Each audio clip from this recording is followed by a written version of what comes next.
నమస్తే అండి అందరికీ.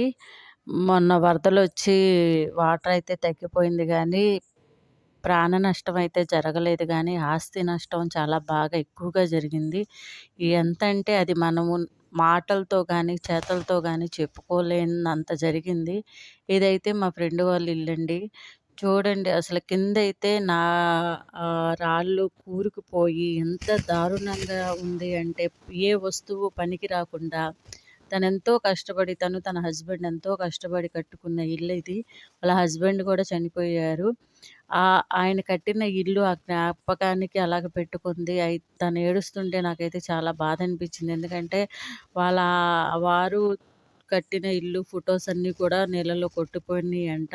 ఎంత బాధంటే అది మనం మాటలతో మనం ఏమీ చేయలేని పరిస్థితి అది. అదింక తనే అన్నీ సమకూర్చుకోవాల్సిన పరిస్థితి గూడా ఉంది.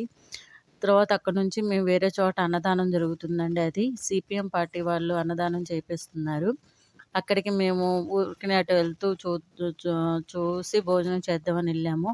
అయితే అక్కడ ఎంతమందికి అన్నదానం జరుగుతుంది అంటే, చెప్పలేనంత మందికి అన్నదానం జరుగుతుందండి. అసలెంత రోజుకొచ్చేసి ఒక పూటకొచ్చేసి 5, 6 వేల మందికి అన్నదానం జరుగుతుందంట.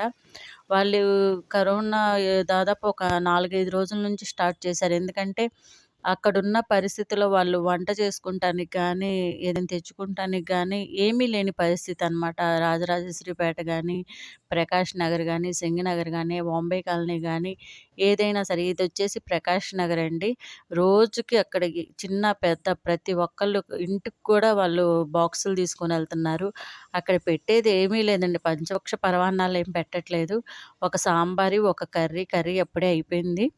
సాంబారి డేక్ష నిండా రైస్ మాత్రం ఎక్కువ పెడుతున్నారు. ఆ డేక్ష నిండా పెట్టారు. అయిపోయింది మళ్ళీ తీసుకొచ్చారు.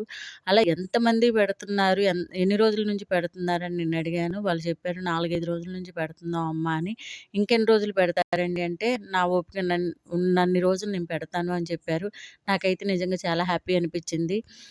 అది సరేలే అని ఇక్కడ చూడండి ఎన్ని ప్లేట్లున్నాయో తినేసి వాళ్ళు చక్కగా చాలా హ్యాపీగా ఎళ్తున్నారు. ఇంకా ఇది ఒక వారం కంటిన్యూ అయిద్దంట. ఇంకా వాళ్ళు స్టాక్ తెచ్చుకొనైతే పెట్టుకున్నారు. ఇలా ప్రతి ఒక్కళ్ళు దృక్పథంతో హెల్ప్ చేయాలి. నచ్చితే గనక లైక్ చేయండి.